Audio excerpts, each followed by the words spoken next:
My brother said it like he was reading a line he'd practiced in the mirror. She doesn't want you there.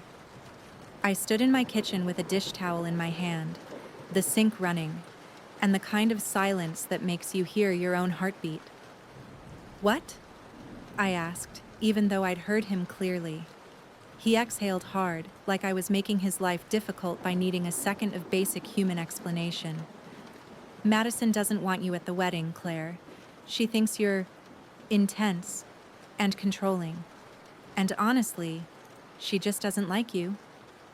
There are a lot of things you can survive as the older sister who basically raised a kid that wasn't hers. You can survive the late night calls from a principal because he skipped class.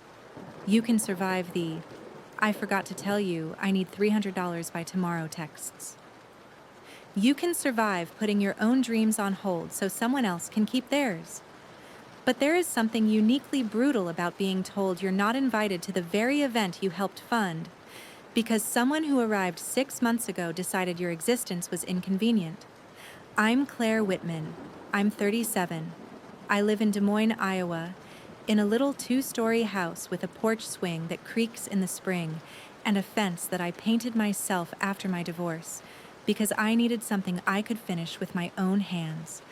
And for the last 14 years, I've been my brother's safety net. Not because I wanted to control him, because nobody else was going to catch him. Our mom died when I was 23. A stroke, sudden and ugly, the kind of thing you never believe happens to your family until it does. Our dad had already been gone for years, gone in the way some men are, gone, even when they're technically alive. He popped in and out when it suited him, made promises he couldn't keep, and acted like being charming was the same as being responsible. When Mom died, my brother Noah was 13. He still had braces. He still had a backpack with a ripped strap. He still thought the world was mostly fair, because Mom had tried her best to make it feel that way. And then one morning, it wasn't. People love to say, "You're so strong," when a woman steps into a role she never auditioned for. What they mean is, "I'm relieved it's you and not me." I was finishing community college and waitressing nights. I remember standing in the hospital hallway with a social worker asking me where Noah would go. And the words came out of my mouth before I even realized I'd decided. "He'll come with me." I didn't say it like a hero. I said it like a fact. Because what was the alternative? Foster care? Our dad showing up and playing dad for 3 months before disappearing again? Noah bouncing between relatives who'd offer sympathy in the form of casseroles, but not in the form of consistency? So I signed papers. I moved into a bigger rental I couldn't afford. I learned how to stretch ground beef into 3 meals. I learned which bills could be paid late without the lights getting shut off. I learned how to smile at Noah like everything was fine, while I cried quietly in the shower, because my life had become a juggling act where dropping one thing could ruin everything. And I did it. Not perfectly, but I did it. Noah was smart. Really smart. The kind of kid who took apart a broken toaster just to see how it worked. The kind of kid who watched YouTube videos about coding and robotics while other kids were gaming. He had this quiet intensity that reminded me of Mom. I promised myself one thing. If he had talent, if he had drive, I would not let money be the thing that clipped his wings. So I worked. I picked up extra shifts. I took a boring office job during the day and served tables at night. I stopped buying new clothes. I drove an old Honda that made a sound like a dying lawnmower every time I turned the key. When he got into Iowa State, I cried in the parking lot of a Walmart because I didn't want him to see how scared I was about tuition. But I paid it. Not all at once. Not magically. Piece by piece. Scholarships helped. Work study helped. But the gaps were me. When he needed a laptop, it was me. When his car needed new tires, it was me. When he called me at midnight because his roommate backed out of a lease and he was panicking, it was me. He graduated at 24 with an engineering degree and no student debt. People congratulated him like it was just hard work and good choices. No one congratulated me for the invisible labor of making sure hard work and good choices were even possible. After graduation, Noah got a decent job with a small firm. He had ambition and pride and that new adult confidence that makes you think you invented independence. He also had no savings.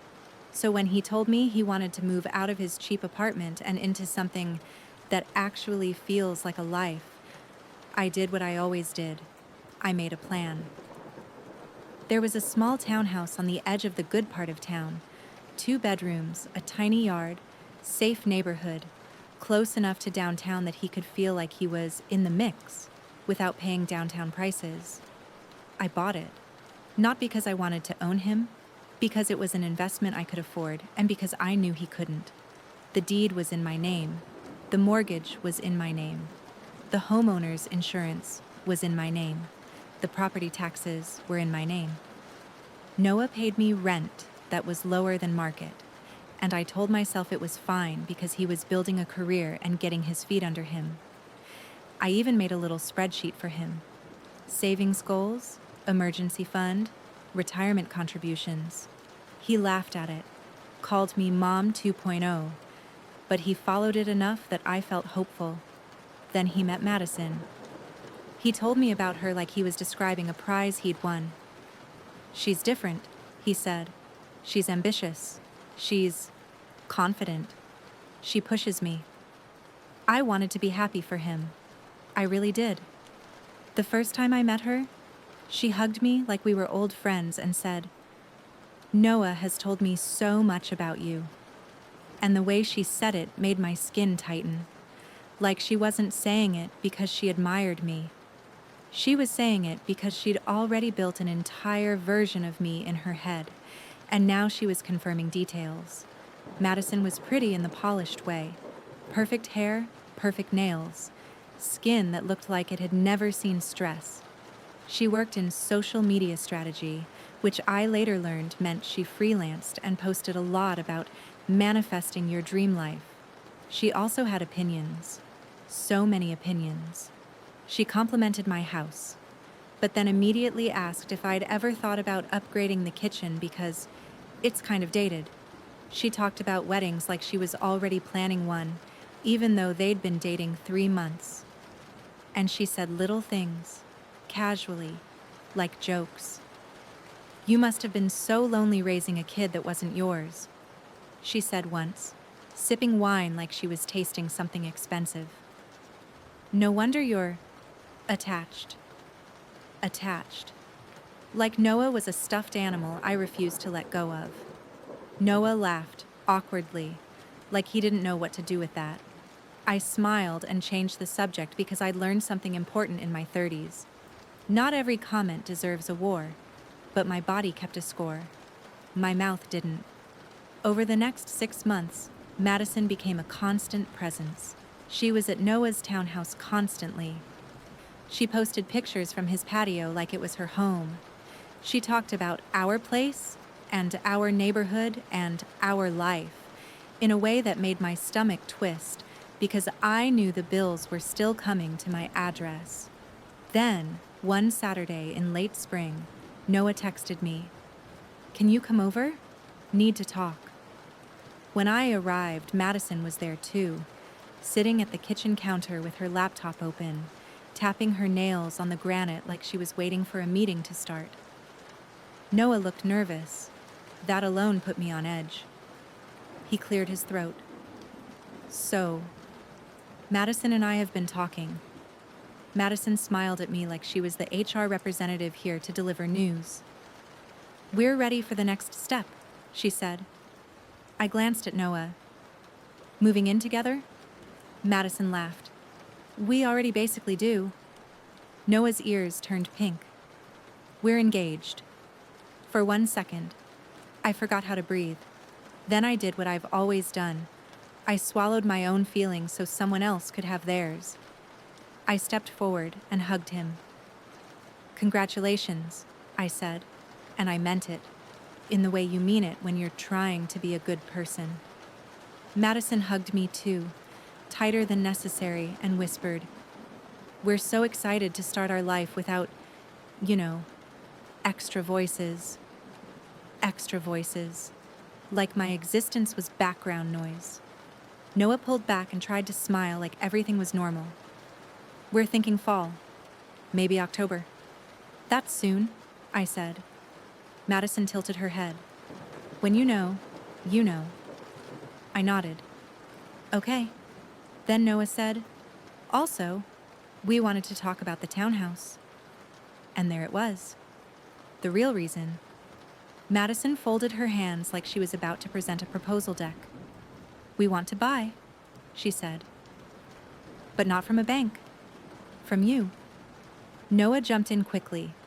"Like, you'd still make money. We'd refinance into our names. But it would be clean, like a real adult step." A real adult step, as if living there for years on my dime hadn't already been something. I kept my voice calm. "If you can qualify, sure. We can talk to a lender, do it the right way." Madison's smile sharpened. "We don't want it to be complicated." "It's real estate," I said. "It's literally paperwork." She laughed, light and fake. "Right, but you know what I mean." What she meant was, "We don't want you involved." Noah stared at the counter like it had the answers. "Madison says it feels weird that you own it." "I do own it," I said gently. Madison leaned forward. "And that's the problem." The air went tight. I looked at Noah. "Does it feel weird to you?" He hesitated, just long enough for me to see the tug of war inside him. Then he said, "I just want us to be independent." Independent.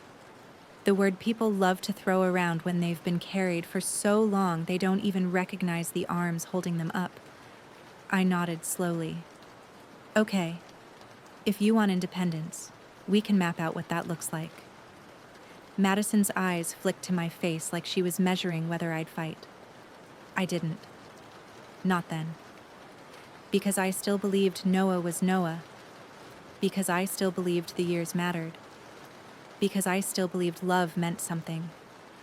Over the next month, I tried. I sent Noah lender options. I offered to do a formal appraisal. I told him I'd work with whatever timeline made sense. Madison responded to everything like a gatekeeper. She'd reply from Noah's phone sometimes, using his voice, but with her vocabulary. "We're busy this week. We'll circle back. We're making decisions as a couple." Every time, the subtext was clear. Your era is ending. Then July hit. And with it, the first time I realized I wasn't just being pushed out. I was being erased. I found out about the wedding date the same way you find out about distant acquaintances. Social media. A photo of Madison holding up a little white box with the ring in it. A caption about counting down to forever. A date. October 12th. I stared at the screen, waiting for the follow-up text from Noah. Nothing came. I told myself maybe they hadn't finalized guest details yet. Maybe they were overwhelmed.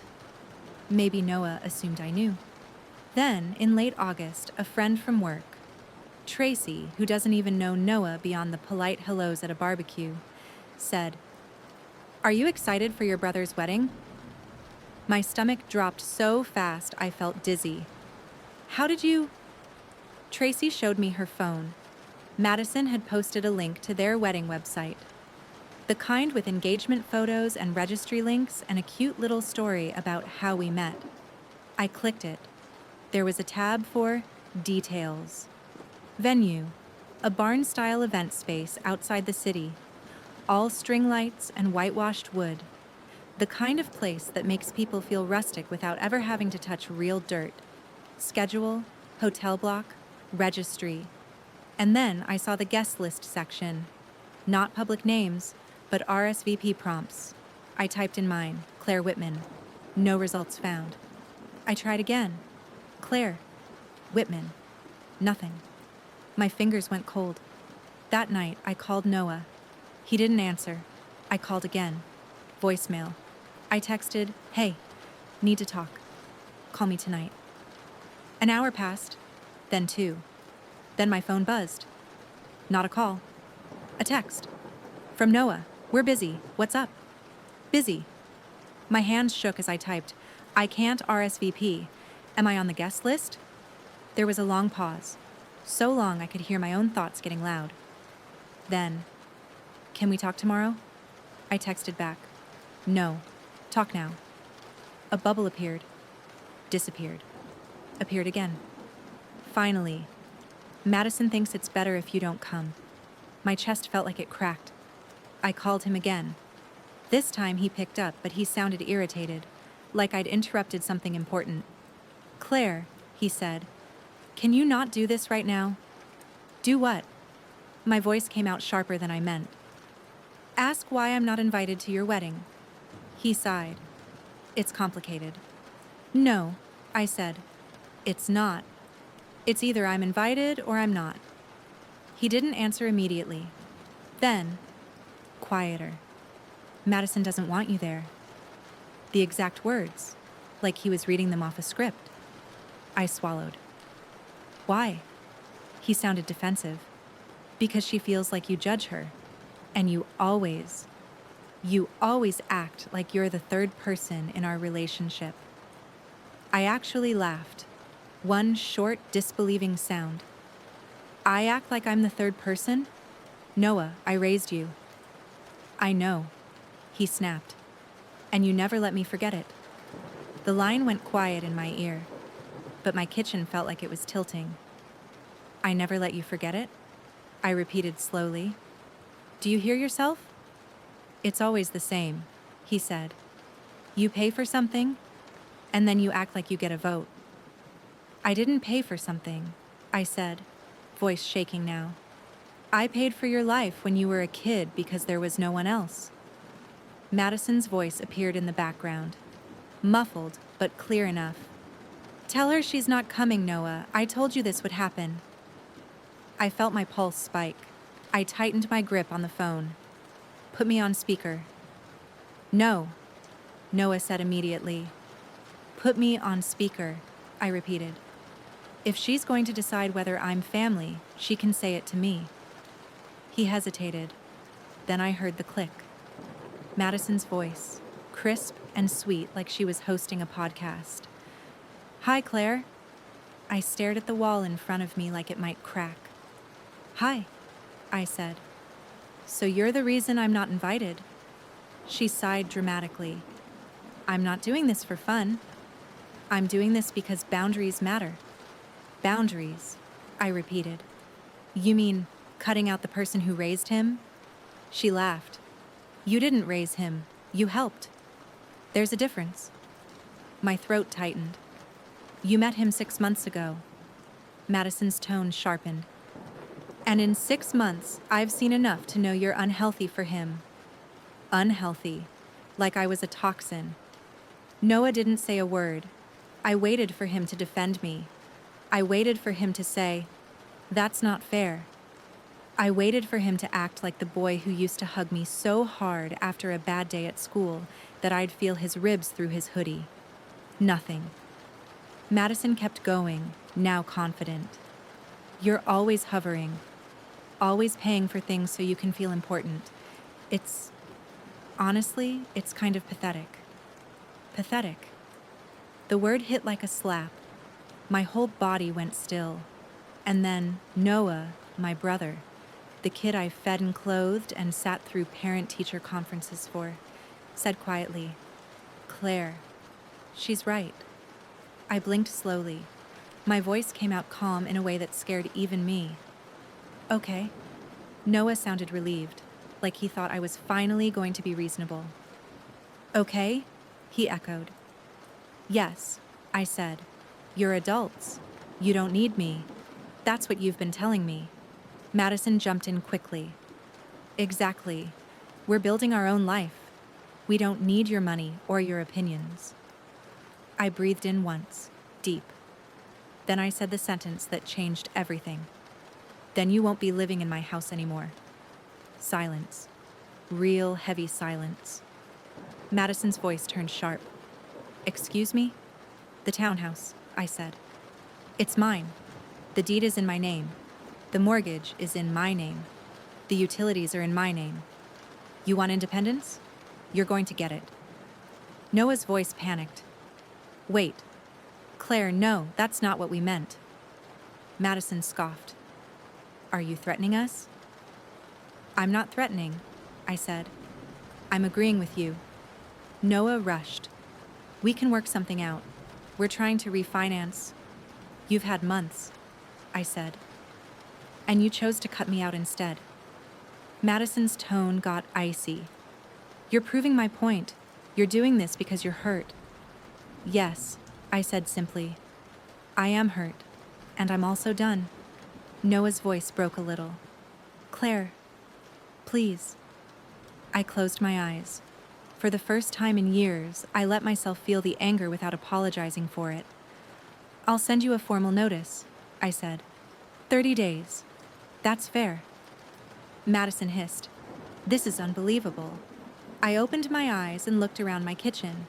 The kitchen I'd remodeled slowly over time, one paycheck at a time. The kind of quiet improvement you make when you're rebuilding your own life while holding up someone else's. No, I said softly. What's unbelievable is that you thought you could take my support and still treat me like I'm disposable. Noah tried again. We're family. I felt something inside me settle, not harden, clarify. Family doesn't erase you, I said. Family doesn't call you pathetic. Then I hung up. I stood there for a long moment, phone in my hand and the faucet still running, overflowing slightly into the sink because I'd forgotten it was on. I turned it off. Then I did what I've always done when life gets messy. I started making a plan. That night, I opened my laptop and pulled up everything. Mortgage documents, deed, utility bills, my bank statements showing every payment I'd made, the insurance policy, the HOA fees, the repair receipts from the time Noah's garbage disposal died and I paid for the plumber without even thinking about it. It wasn't just a house. It was years of my life translated into numbers. I called my attorney the next morning, a woman named Denise who'd helped me with my divorce, and had a voice that could slice through nonsense like scissors through paper. I told her the story. She didn't gasp. She didn't pity me. She just asked, "Is the property in your name?" "Yes." "Do they have a signed lease?" "No, it's been informal." Denise exhaled. "Then you're within your rights to serve notice. We'll do it properly to avoid drama." I laughed once, humorless. Drama already arrived. "We'll be the boring kind," she said. "Paperwork drama." I like that. By lunchtime, Denise emailed me a notice template. 30 days to vacate. Clear language. No emotional words. No room for interpretation. That afternoon, I drove to the townhouse. My hands were steady on the steering wheel, but my stomach was tight. When I parked, Madison's car was in the driveway like it belonged there. I walked up and knocked. No answer. I knocked again. The door swung open hard. Madison stood there in leggings and a sweatshirt that said bride in glittery letters. She looked like she'd been waiting to do this in person. "Oh," she said, eyes scanning me. "You actually came." "I'm serving notice," I said, holding out the envelope. She didn't take it. She leaned against the door frame like she was in a reality show confessional. "You're really doing this," she said, loud enough that I knew she wanted neighbors to hear. 30 days, I said. "That's fair." Noah appeared behind her, face pale. "Claire," he whispered, like he couldn't believe I was real. I looked at him. Really looked. He looked older than 29 suddenly, but not in a mature way, in a tired way. Like someone who'd traded his backbone for peace and was shocked it didn't feel peaceful. "You told me I'm not welcome at your wedding?" I said evenly. So I'm not funding your life? Madison scoffed. It's a house, Claire. It's not your life. It is, I said. It's years of my work, and you've been living in it while calling me pathetic. Noah's voice trembled. Madison didn't mean... Yes, I did. Madison cut in, smiling. And I still do. I nodded once. Then we're aligned. I held the envelope out again. Take it. Madison finally snatched it, eyes flashing. Noah reached for my arm. Please, can we talk alone? Madison's head whipped toward him. Noah. I looked at him and saw it. The way he flinched at her tone. The way he waited for permission. My chest tightened. You had your chance, I said softly. You chose her voice over mine. He swallowed. She's my fiancé. And I was the one who kept you from losing your home when you were 13, I said. Both can be true, but only one of us is trying to erase the other. Madison laughed, sharp. God, you love the martyr speech. I didn't look at her. I looked at Noah. You wanted to be independent, I said. This is what it looks like. Then I turned and walked away. In my car, I exhaled so hard my ribs ached. And then the second part of the plan kicked in. Because the townhouse wasn't the only support. It never is. There are always invisible threads. The phone plan, the insurance, the streaming subscriptions, the family gym membership, the emergency credit card you gave just in case. And my brother had been living in, just in case, for so long he thought it was air. I pulled up my accounts. I removed Noah from my phone plan. I downgraded my streaming subscriptions. I canceled the extra gym membership. I changed passwords to anything shared. I called my insurance agent and removed him from my policy. Each click felt like a door closing, not out of cruelty, out of clarity. 2 days later, Noah texted me from an unknown number. Denise said you sent a notice. Please, we can fix this. I stared at the message for a long time. Then I typed back, you already fixed it. You chose a life where I'm not included. I'm respecting that choice. Then I blocked the number. The next week, Madison posted vague wedding content like nothing was happening. Then, slowly, the tone shifted. She started posting quotes about toxic family and protecting your peace. Her followers ate it up. People love a villain if the villain is off-screen. Then she posted something that made my jaw clench.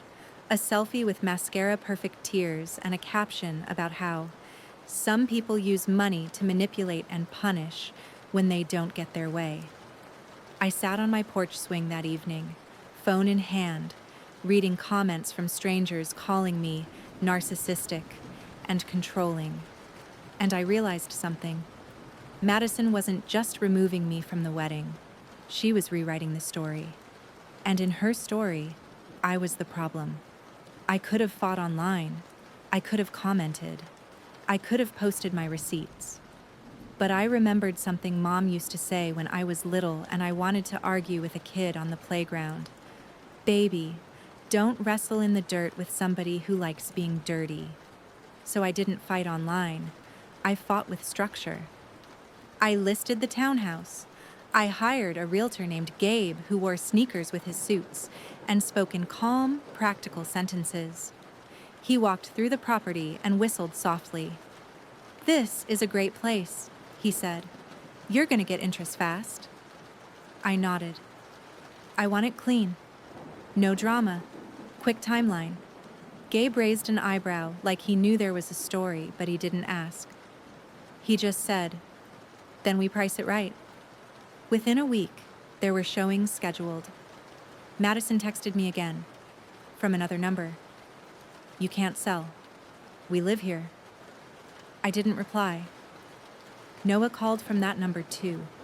I didn't answer. Denise handled communication. That was the point of doing things properly.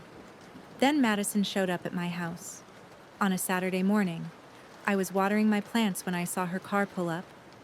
She got out like she was stepping onto a stage. She wore sunglasses too big for her face and carried a folder like she'd brought evidence. "Claire!" she called, loud, waving at my neighbor across the street like she wanted an audience. I kept watering the plants for a beat because I refused to be rushed. Then I set the hose down and walked to the end of my driveway. "Yes?" I asked. Madison marched up. "You're being unreasonable." "I'm being consistent," I said. She shoved the folder forward. "We have wedding expenses. We have deposits. We're on a timeline." I blinked. "That sounds stressful." Her mouth fell open.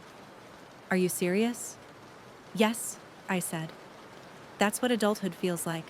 Surprise expenses, consequences, planning." She leaned closer, voice low now, like she was trying a different tactic. "Noah is devastated," she said. "He's not sleeping." "He's your brother." "He told me his wife doesn't want me there," I said evenly. "So, I'm not family enough to attend the wedding, but I'm family enough to fund the life you're building?" Her eyes flashed. "You're twisting it." I tilted my head. "Then explain it without twisting it." She opened her mouth, then snapped it shut. Because there wasn't an explanation, there was only entitlement dressed up as empowerment. Madison tried again, softer. "Look, you don't have to come, but you can still support him. You always have." I stared at her, and in that moment I finally understood her entire strategy. She didn't just want Noah. She wanted the version of Noah that came with my resources. She wanted the lifestyle upgrade, the townhouse, the stability, the cushion. And she wanted me gone so she could pretend she built it. I smiled, small and cold. "No," I said. Madison's face hardened. "So you're really going to ruin his life because I don't like you?" I nodded once. "You didn't just not like me. You called me pathetic. You convinced him I'm a problem. And you erased me from his milestones while standing in the house I bought." I stepped closer, lowering my voice until it was just for her. "You don't get to cut me out and keep my support." Madison's nostrils flared. "You're selfish." I laughed quietly. "No, Madison, I'm finally being fair to myself." She hissed, "Noah will never forgive you." I shrugged. "Then he won't." Madison looked like she might scream. Instead, she spun on her heel and walked back to her car. As she drove off, my neighbor, Mrs. Patterson, who's 72 and sharp as a tack, called from her porch. "Everything okay, honey?" I smiled at her. "Yep, just setting a boundary." Mrs. Patterson nodded like she understood exactly what that meant. "Good," she said. "Some folks don't learn until the money stops." That night, I sat at my dining table and looked at my budget like it was a map. When you've been supporting someone else for years, you don't realize how much of your own life you've paused. I had more breathing room than I'd had in a decade, so I made a second list. Not the list of what I was cutting off, the list of what I was finally giving back to myself. A trip I'd been putting off, a savings account I'd neglected, a pottery class I'd joked about taking, a new couch, because mine still had the dent from the year Noah lived with me and fell asleep on it after studying. It was late when my phone buzzed again. Unknown number. I didn't answer. A voicemail came through. Noah's voice. "Claire, please. I need to talk. I didn't mean it. Madison was upset and I don't know how to make everyone happy. You're my sister. You're the only person who's ever..." His voice broke. "I'm sorry." I listened once. Just once. Then I deleted it. Not because I didn't feel anything, but because I was tired of being the only person who paid the price for keeping the peace. The next weeks were chaotic for them, calm for me. The realtor posted the listing photos. People commented how cozy the townhouse looked. There was an open house, Madison posted wedding content less often. Then she posted a rant about haters. Then she posted nothing for 3 days. The day after, Denise called me. "They're asking for an extension," she said, voice dry. "What kind?" I asked. "To stay longer. They say moving is hard." I let out a slow breath. "Denied." Denise paused. "Are you sure?" "Yes," I said. "They're adults." "Okay," she said. "I'll respond." 2 days later, Gabe texted me. "We got an offer. Full price. Quick close." My hand trembled slightly, not from fear, but from the strange rush of finality. I typed back, "Accept." The townhouse sold faster than I expected. That's the funny thing about support. When it disappears, the world doesn't stop. It just reveals what was real. Noah called again, from another number. I ignored it. Then he emailed. Subject line, "Please don't do this." I didn't respond. Denise handled the legalities. Gabe handled the sale. I handled my piece. And then, in early October, 2 weeks before their wedding date, Noah showed up at my front door. Alone. No Madison, no sunglasses, no folder. Just Noah. Standing on my porch like a kid again, shoulders slumped, eyes red. I opened the door, but I didn't invite him in. He swallowed hard. "Can we talk?" I crossed my arms. "We're talking." He flinched, like he wasn't used to me sounding like this. "I messed up," he whispered. I nodded once. "Yes."